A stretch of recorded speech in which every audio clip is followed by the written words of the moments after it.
Okey, terima kasih sebab sudi hadir ke kelas saya yang ketiga lah hari ini kan. Yang terakhir untuk hari ini. Okey, so seperti mana yang saya sebutkan sebelum ni, kita akan mula topik 4, matematik pengguna, iaitu percukaian.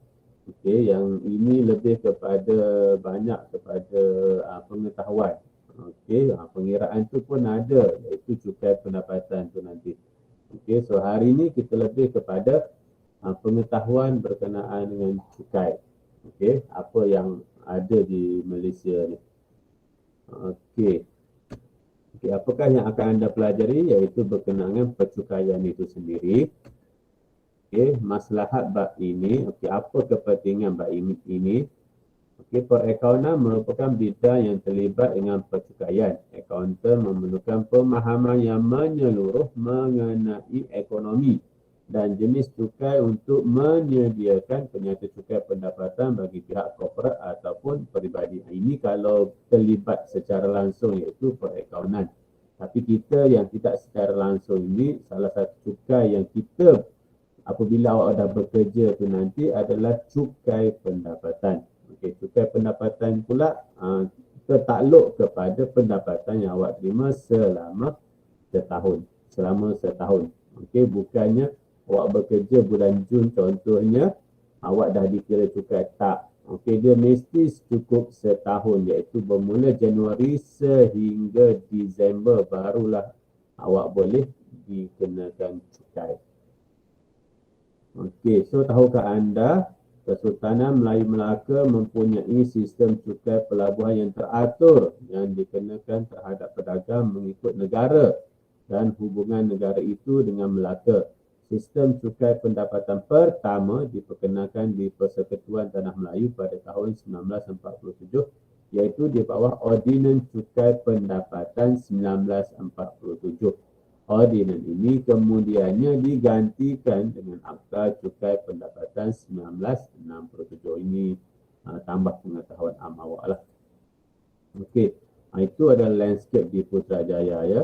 Pentadbiran sebuah negara ialah satu proses yang rumit dan memerlukan peruntukan yang besar. Cukai merupakan sumber keuangan yang utama bagi sesebuah kerajaan untuk mentadbir urus dan membangunkan negara. So kalau ada yang mengelak daripada cukai, sebenarnya dia telah menjatuhkan secara tak langsung ekonomi negara. Okey, sistem cukai yang optimum bukan sahaja berupaya menjadi hasil kerajaan, malahan juga dapat meningkatkan kualiti hidup rakyat dan mendorong pelaburan swasta. Apakah cukai yang ada di Malaysia? Nanti kita tengok satu-satu. Okey, itu sebab cukai dikenakan. Macam kita orang Islam, satu lagi zakat. Okey, tapi ada kontra lah dua tu nanti, zakat dan juga cukai yang dikenakan. Okey, so percukaian ialah satu proses hasil, iaitu wang dikumpul daripada individu atau syarikat. Individu yang bekerja, syarikat yang menjana pendapatan macam tu. Okey, individu yang bekerja, okey, kemudian dikenakan cukai ataupun tidak tertakluk kepada jumlah duit yang diterima selama setahun. Begitu juga syarikat. Okey, syarikat yang ditubuhkan juga akan dikenakan cukai tertakluk kepada pendapatan selama setahun. Okey, sekiranya syarikat tu rugi, tak akan pula dikenakan cukai. Tak. Okey, adalah. Okey. Yang mana cukai ini digunakan dalam pembangunan negara dengan menyediakan pelbagai kemudahan. Misalnya pendidikan, kesihatan. Macam sekarang pandemik COVID-19 ni kan. Cukai kita banyak diguna pakai dalam kesihatan. Okey. Keselamatan, kebajikan. Demi kesejahteraan semua rakyat. Semua hasil cukai yang dikutip berdasarkan akta-akta yang diluluskan dalam parlimen. Bukan suka-suka hati cukai itu dikutip. Dia orang akan bentangkan di parlimen, dibahaskan dan kemudian mencari titik persetujuan supaya cukai itu dilaksanakan. Okey, bukannya petik je terus laksana cukai. Tak, dia orang akan bahaskan, dia orang akan bentangkan dalam parlimen. Okey, itu adalah tata alur bagaimana cukai itu digunakan. Okey, yang mana rakyat akan membayar cukai. Yang mana cukai ini akan diuruskan oleh kerajaan untuk membangunkan negara. Yang mana pembangunan ini akan dinikmati, kemakmurannya ini akan dinikmati oleh rakyat dan begitulah siklus seterusnya. Okey. Okey, so apakah tujuan percukaian dikenakan? Okey, so ada 4 tujuan di situ. Yang pertama adalah sebagai sumber pendapatan kerajaan. Yang mana sumber pendapatan ini akan digunakan untuk mentadbir urus negara, untuk membiayai projek pembangunan negara dan untuk mengagih semula ketidakseimbangan pendapatan dalam masyarakat. Okey. Tujuan yang kedua adalah sebagai pelaksanaan polisi kerajaan. Macam mana tu? Okay, supaya polisi tersebut mendapat kesan yang lebih efektif. Contoh, pelepasan cukai untuk rawatan perubatan ibu bapa untuk mewujudkan masyarakat penyayang. Okay. So, kita nak wujudkan, contoh ada polisi mewujudkan masyarakat penyayang. So, ada beberapa cukai yang akan dilepaskan. Okay, diberi pelepasan. Contoh yang kedua tu, cukai keuntungan harta tanah dikenakan apabila kerajaan ingin mengurangkan aktiviti pelaburan harta tanah yang keterlaluan. Okay, samalah juga macam merokok. Merokok. Okay, cukai yang dikenakan adalah tinggi untuk rokok. Kerana apa? Kerana kerajaan ingin mengurangkan rakyatnya daripada merokok. Sebab kita tahu merokok ini bukan menguntungkan tetapi merugikan. Okey, banyak yang rugi. Terutama sekali duit lah. Awak bakar duit itu dengan hisap rokok. Macam tu. Okey, kemudian yang ketiga adalah kawalan penjualan barangan atau perkhidmatan. Mungkin saya sebutkan tadi berkenaan dengan rokok tu ada di sini. Okey, ada di sini. Cukai boleh dikenakan pada sesuatu barangan atau perkhidmatan supaya rakyat dapat mengurangkan pembelian barangan atau penggunaan perkhidmatan tertentu. Saya tersebut awal pula berkenaan dengan rokok. Di sini rupanya digunakan. Misalnya cukai rokok tinggi, cukai arak tinggi, cukai judi tinggi. Kerana apa? Kerana kita nak mengurangkan aktiviti ini dalam kalangan rakyat. Okey, itu sebab harga rokok pun sentiasa meningkat, harga arak dan cukai perjudian. Okay, yang terakhir, antara tujuan percukaian dilaksanakan adalah sebagai alat keuangan untuk menstabilkan ekonomi. Okay, pada keadaan tertentu, cukai merupakan suatu daripada alat keuangan bagi kerajaan untuk menstabilkan ekonomi. Macam kita contoh ada masalah keuangan suatu ketika dulu, tahun 98, 2003-4 tahun sebelum ni pun ada juga masalah keuangan. So, dengan adanya cukai ni kita boleh mengimbangi. Kerana apa? Kalau kita kurang pendapatan melalui cukai yang dikutip, kita akan mula meminjam dengan bank negara. Jadi kita akan lebih terikat kepada pinjaman. Pinjaman ni nak bayar balik dengan kenakan faedah tu, faedah ni macam-macam, so lebih tinggi. Okey, jadi bila mana cukai ni dikutip, pendapatan negara ada. Okey, itu contohnya. Okey, ke mana hasil cukai digunakan? Tengok di situ ada contoh 7. Okey, dalam bentuk pendidikan. Awak tidak perlu lagi, contohnya awak tidak perlu lagi bayar yuran peperiksaan SPM. Okey, kalau ikut sebelum ni ada yuran SPM yang dikenakan.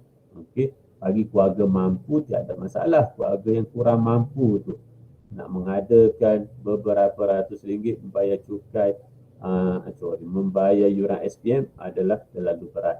Okey, awak boleh tanya pada mak ayah awak. Okey.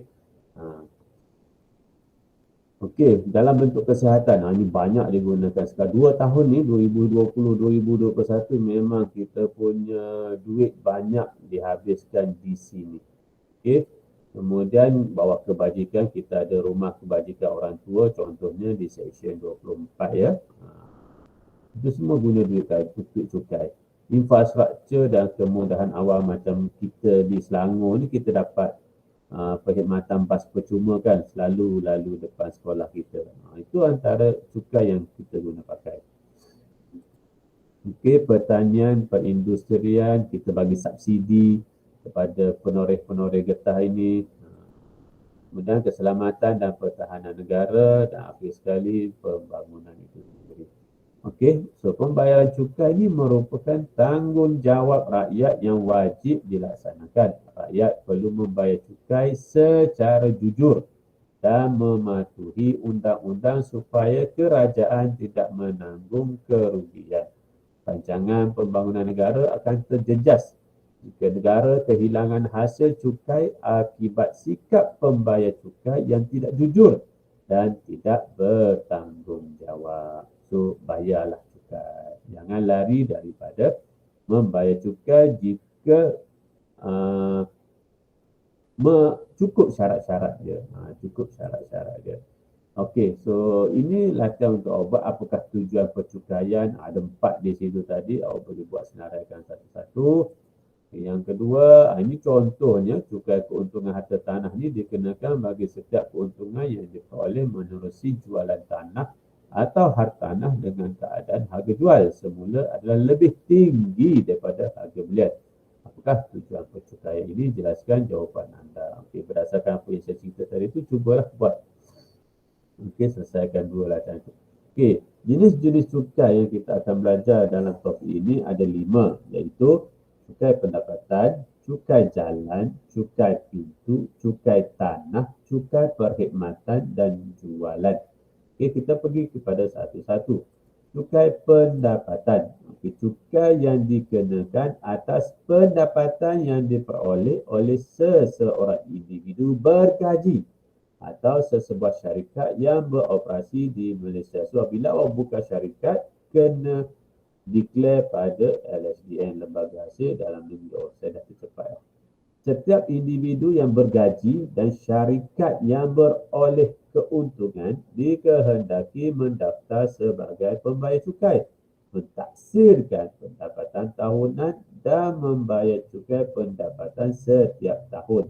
Laporkan semua pendapatan, pengecualian, potongan kelepasan dan rebate dengan mengemukakan borang nyata cukai pendapatan, sama ada melalui borang ataupun secara elektronik melalui internet, iaitu Easy Hasil. Okay, so kita ada 2 cara untuk buat bayaran ataupun nak declare kita punya pendapatan. Okay, jadi sama ada awak minta borang daripada Lembaga Hasil Dalam Negeri ataupun awak buat secara elektronik. Semua sekarang ni banyak melalui elektronik. itu ni macam-macam kan. Jadi sistem taksiran sendiri digunakan. Ini kalau bila mana kita buat Easy Hasil tu tadi. Pembayar cukai perlu taksir sendiri, simpan rekod dan seterusnya membayar cukai pada amount tertentu.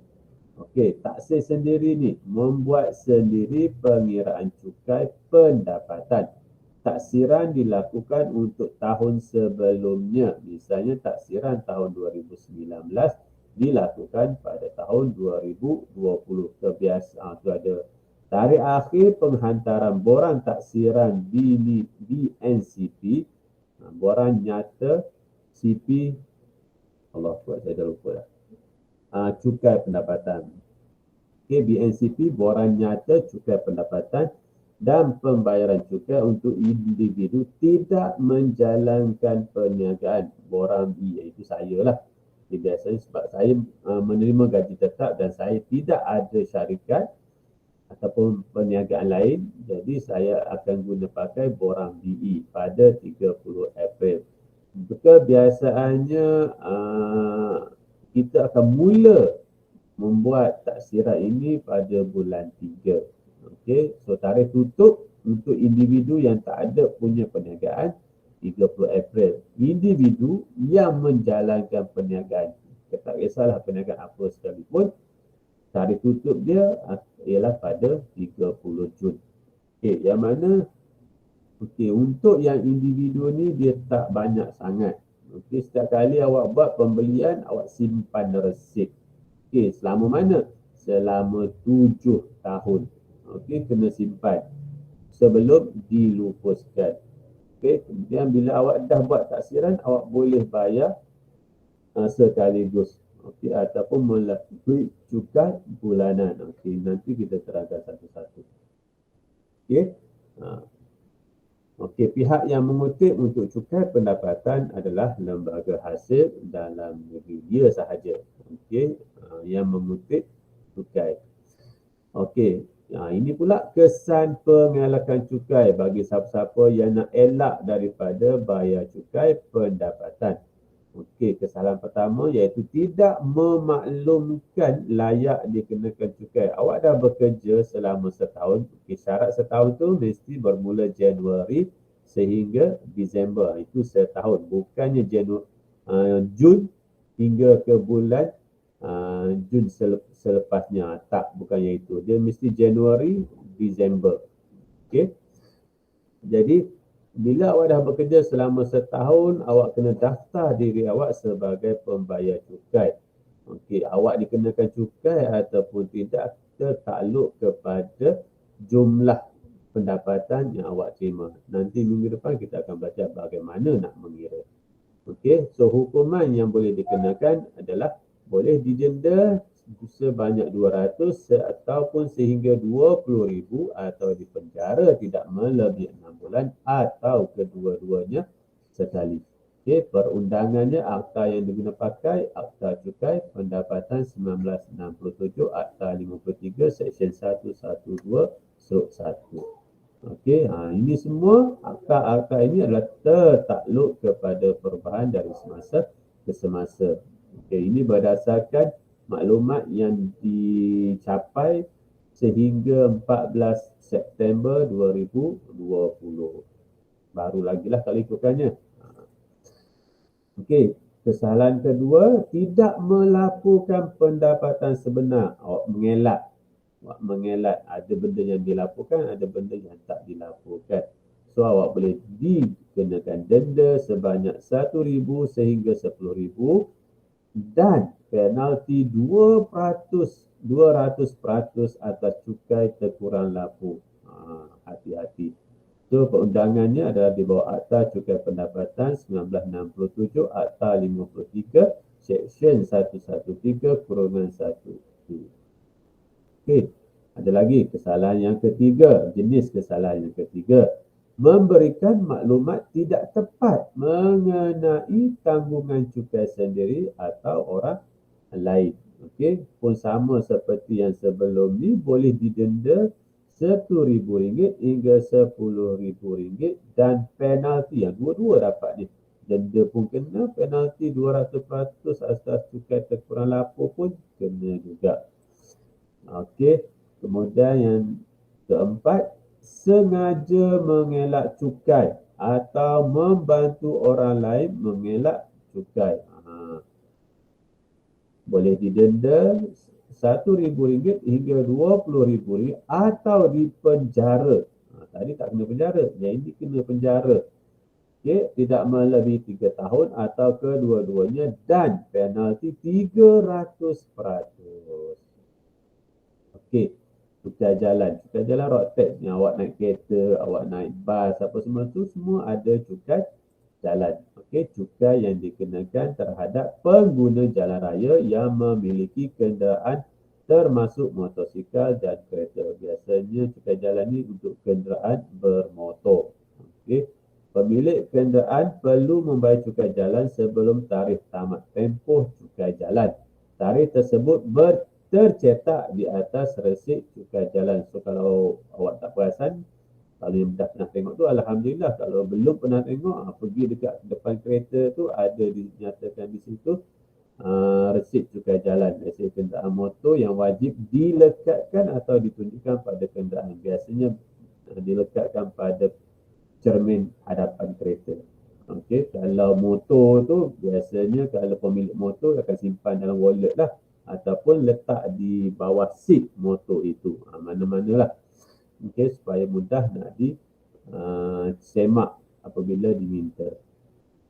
Kenderaan yang cukai jalan telah tamat tempoh lebih daripada setahun. Awak nak renew, tiba-tiba awak baru teringat, dah lebih sehari ni, terlebih sehari dan setahun. Kalau terlebih sehari sahaja daripada tarikh yang sebenar tak ada masalah. Terlebih sehari dan setahun, maksudnya cukup setahun dia tak renew, dia lupa, terlebih pula sehari, terlebih sehari pula. Terlebih sehari daripada setahun tu. Kalau katakan setahun tu 365 hari, awak baru nak buat yang ke hari yang ke-364. Okey, itu selamat. Masih lagi boleh. Tapi kalau awak buat nak renew road tax pada hari yang ke-368, maksudnya dah lebih setahun. Jadi kenderaan itu perlu dihantar ke Puspakom untuk diperiksa. Kalau sebelum 365 hari itu, awak boleh lagi renew macam biasa. Jadi kalau lebih daripada 365 hari, contoh 367 hari, baru nak renew, so kena hantar ke Puspakom. Laporan Puspakom, pemeriksaan Puspakom tadi dan bayaran cukai perlu dihantar ke Jabatan Pengangkutan Jalan untuk mengaktifkan balik cukai jalan. Sekiranya cukai jalan tidak dibayar, kenderaan itu tidak dibenarkan untuk berada di atas jalan raya. Kalau bawa juga, kena saman. Itu je. Okey. Pihak yang mengutip adalah Jabatan Pengangkutan Jalan.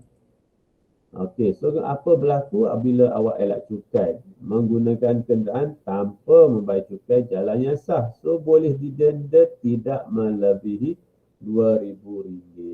So, bila pergi mahkamah, standby duit RM2,000. Tapi biasanya kurang lah. Kurang daripada RM2,000. Okey. Cukai pintu. Cukai pintu ni macam mana pula? Cukai yang dikenakan kepada semua pegangan atau harta tanah, rumah kediaman, tanah, bangunan perindustrian, bangunan komersial dan tanah kosong untuk membiayai kos penyelenggaraan bandar seperti mengangkut sampah, membersihkan longkang dan sebagainya. Cukai ini juga dikenali sebagai cukai taksiran. Cukai pintu ni nak mudahnya, rumah yang awak duduk tu kena cukai. Okey, rumah yang awak duduk tu kena cukai sekiranya penama rumah tersebut adalah nama awak. Sekiranya nama orang lain, pemilik rumah itulah yang akan kena. Awak penyewa tak kena lah. Okey, mudah. Sama juga awak buka kedai. Okey, sewa kedai. Kalau awak beli kedai itu awak punya, so awak kena bayar cukai pintu. Tapi kalau awak penyewa, so awak tak kena lah cukai pintu. Pemilik yang akan kena bayar. Okey, yang mengutip, siapa pula? Kalau kita sekarang bawah Shah Alam, MBSA lah. Cukai pintu ikut daerah mana yang buat kutipan sampah. Daerah mana yang kita duduk. Okey. So kita duduk Shah Alam, MBSA lah yang akan mengutipnya. Okey, kesan pengelakan cukai pintu. Bayaran cukai tidak dijelaskan dalam tempoh yang ditetapkan ataupun berlakunya tunggakan. So notis dalam borang E akan dikeluarkan. Okey, masih gagal menjelaskan tunggakan dalam tempoh 15 hari selepas notis diserahkan. Waran tahanan dalam borang F akan dikeluarkan dan harta mudah alih boleh disita. Harta mudah alih boleh disita macam mana tu? Harta dalam rumah lah. Okey, harta kan mudah alih. Okey. Kemudian cukai tanah. Cukai tanah ni cukai yang dikenakan terhadap pemilik tanah pertanian, tanah perusahaan dan tanah bangunan. Okey, siapa pula yang boleh kutip cukai tanah? Okey, iaitu pejabat tanah dan galian Selangor. Contoh kita duduk Selangor, pejabat tanah dan galian Selangor lah. Okey, cukai pintu kena, cukai tanah kena. Macam contoh awak ada rumah. Awak ada rumah. Bila ada rumah, mesti duduk atas tanah. Okey, jadi cukai tanah kena bayar juga. Bukan setakat rumah yang dikenakan cukai. Tanah yang ada rumah tersebut pun dikenakan cukai. Cuma tempat pembayarannya, tempat yang mengutipnya adalah berbeza-beza. cukai P itu adalah Majlis Bandaran, manakala cukai tanah adalah Pejabat Tanah dan Galian. Okey, so bayaran cukai tidak dijelaskan dalam tempoh yang ditetapkan, dia lebih kurang sama seperti yang cukai pintu jugalah. Okey, borang notis A itu akan dikeluarkan. Kemudian kalau masih gagal, tanah tu boleh dirampas ataupun dilucut hak. Okey, biasa cukai tanah ni tak mahal. Perjumpaan kita tengok kiraan dia. Okey, cukai jualan dan perkhidmatan, SST lah. Okay, service and SST. Sale and service tax. Okey. Cukai jualan dan perkhidmatan mula dikuatkuasakan pada 1 September 2018. Terdiri daripada dua jenis cukai, iaitu cukai jualan dan cukai perkhidmatan. Berbeza ya. Kalau cukai jualan tu merupakan cukai yang dikenakan sekali sahaja atas pelbagai barangan bercukai pada peringkat pengeluaran atau pengimportan. Cukai perkhidmatan ialah cukai yang dikenakan terhadap pengguna yang menggunakan perkhidmatan bercukai tertentu seperti perkhidmatan hotel, insurans dan takaful, penyediaan makanan dan minuman, telekomunikasi, catering dan sebagainya. Okey, kalau ada yang perasan, bila awak makan di satu-satu kedai, awak terima resep, dekat situ tulis itu service tax. Okey, cukai perkhidmatan. Pengeluar atau pengimport dengan nilai jualan barangan bercukai melebihi RM500,000 setahun perlu didaftarkan bawah akta cukai jualan. Okey, kalau awak import tu kurang daripada RM500,000 tak perlulah. Okey, tak perlu declare. Okey, pembekal perkhidmatan dengan nilai perkhidmatan bercukai yang disediakan melebihi nilai ambang RM500,000, sama macam tadilah. Okey, dan pembekal perkhidmatan penyediaan makanan dan minuman dengan nilai perkhidmatan bercukai yang disediakan melebihi nilai ambang 1.5 juta setahun perlu didaftarkan bawah akta cukai perkhidmatan 2018. Okey, pengutipan cukai ialah tanggungjawab pembekal perkhidmatan bagi pihak kerajaan. Cukai perkhidmatan perlu dikutip daripada pelanggan, iaitu penerima perkhidmatan. Cukai perkhidmatan yang dikutip oleh pembekal perkhidmatan akan dibayar kepada kerajaan dalam tempoh masa tertentu. Okey, siapa yang akan kutip cukai jualan dan perkhidmatan ni? Jabatan Kastam. Masing-masing ada peranannya masing-masing. Okey, so kesan pengelakan cukai yang pertama, sengaja mengelak cukai atau membantu orang lain mengelak cukai. Kesalahan pertama, boleh didenda 10 kali ganda hingga 20 kali ganda amount cukai jualan atau dipenjara tidak melebihi 5 tahun atau kedua-duanya. Itu kesalahan pertama. Buat lagi sekali, kesalahan kedua atau berikutnya, boleh didenda 20 kali ganda hingga 40 kali ganda amount cukai jualan atau dipenjara tidak melebihi 7 tahun atau kedua-duanya. Okey, amount cukai yang dielakkan tidak dapat nak ditentukan. Dia tak ingat. Dia tak ingat ke buat-buat tak ingat ke, tak dapat nak ditentukan. So, boleh didenda RM50,000 hingga RM500,000 atau dipenjara tidak melebihi 7 tahun atau kedua-duanya. Okey, pihak yang membantu dalam penyediaan penyelesaian cukai yang kurang benar. Okey, terutama sekalinya accountant lah. Okey, sebab dia yang akan tentukan. Kemudian pihak-pihak lain lah. Contoh pihak lain itu memalsukan resit. Memalsukan resit. Dia dah supply dah. Okey, bos minta tukar nilai pada resit. Pun begitu juga pihak yang membantu. Okey, boleh didenda RM2,000 hingga RM20,000 atau dipenjara tidak melebihi 3 tahun atau kedua-duanya. Okey, jadi hukuman sama digariskan dalam Akta Cukai Perkhidmatan 2018. Jadi ini latihan untuk awak cuba nanti. Okey, nombor 1 jelaskan maksud cukai pintu. Yang kedua, diberi situasi, kemudian nak tahu huraikan kesan jika cipta masih memandu kereta itu. Yang ketiga, huraikan pihak yang perlu berdaftar bawah Akta Cukai Jualan 2018 seperti mana saya terangkan tadi. Kemudian cari perbezaan antara cukai tanah dengan cukai pintu. Apakah kesan jika seseorang sengaja mengelakkan cukai pendapatan? Okey. So, ada apa-apa nak ditanya tak berkenaan dengan yang ini? Dia lebih pada pembacaan sebenarnya. Okey, terima sahaja.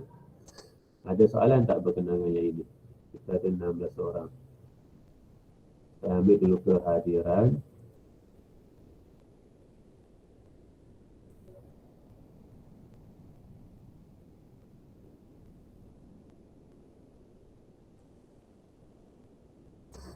Sekejap ya.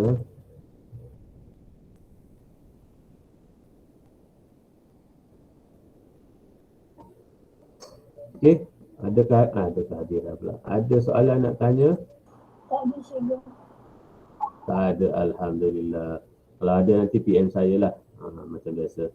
Okey, so kita berhenti dulu setakat ini. Kita sambung semula topik ini di minggu depan insya-Allah. So buatlah latihan yang diberikan, biasanya berada di muka surat akhir lah. Okey, so jumpa lagi minggu depan insya-Allah. Assalamualaikum dan terima kasih sebab sudi masuk kelas saya. Thank you, cikgu. Okay, baik. Thank you, cikgu. Assalamualaikum warahmatullahi wabarakatuh. Thank you, cikgu. Waalaikumsalam warahmatullahi Terima kasih.